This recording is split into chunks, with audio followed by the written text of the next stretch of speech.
அசுர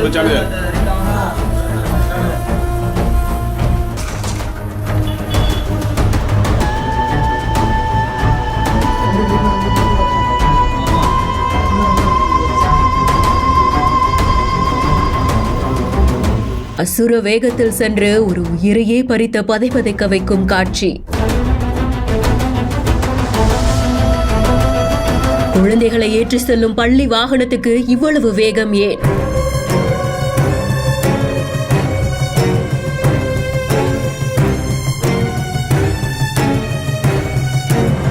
திருவண்ணாமலை மாவட்டம் ஆரணிக்கு பக்கத்துல சேத்பட் சாலையில ஒரு தனியார் பள்ளி இயங்கிட்டு இருக்கு. இந்த பள்ளியுடைய வாகனம் ஒன்றுதான் வழக்கம் போல மாணவர்களை ஏற்றிக்கிட்டு ஆரணி வழியா ஸ்கூலுக்கு போயிட்டு இருந்திருக்கு. வாகனத்தை குப்பம் கிராமத்தை சேர்ந்த 37 வயதான சேகர் அப்படின்றவங்க ஓட்டி இருந்திருக்காங்க. அப்போதான் சாலையில இருசக்கர வாகனங்கள் போயிட்டு இருக்க பின்னாடி வந்த அந்த பள்ளி வாகனம் ஒரு இருசக்கர வாகனத்தின் மேல மோதி இருந்திருக்கு. விபத்தினால படுகாயம் அடைந்த அருணகிரி சத்திரம் பகுதியை சேர்ந்த 45 வயதான மணிவண்ணன் அப்படின்றவங்க உடனடியா மீட்கப்பட்டு மருத்துவமனையில சிகிச்சைக்காக அனுப்பி வைக்கப்பட்டிருக்காங்க. மேல் சிகிச்சைக்காக வேலூர் அரசு மருத்துவமனைக்கும் அனுப்பி வைக்கப்பட்டிருக்காங்க. ஆனாலும் அவர் சிகிச்சை பலனின்றி உயிரிழந்திருக்காரு. விபத்து ஏற்படுறதும் கொஞ்ச தூரம் தள்ளி பள்ளி வாகனம் நிற்கக்கூடிய காட்சியும் மக்கள் திரண்டு வந்து அந்த உயிரை காப்பாத்துறதுக்கு போராடக்கூடிய காட்சியும் இணையத்துல வெளியாகி பலரையுமே அதிர்ச்சிக்குள்ளாக்கி இருக்கு. விபத்து குறித்து போலீசார் வழக்கு பதிவு செஞ்சு விசாரணை மேற்கொண்டுட்டு இருக்காங்க. விபத்தை ஏற்படுத்தின வாகனம் பறிமுதல் செய்யப்பட்டு ஓட்டுநர் சேகரை கைது செய்து விசாரணையும் மேற்கொண்டு இருக்காங்க. அதிர்ஷ்டவசமா பேருந்துல பயணித்த மாணவர்கள் எல்லாரும் காயமின்றி உயிர் தப்பியதாகவும் கூறப்படுது.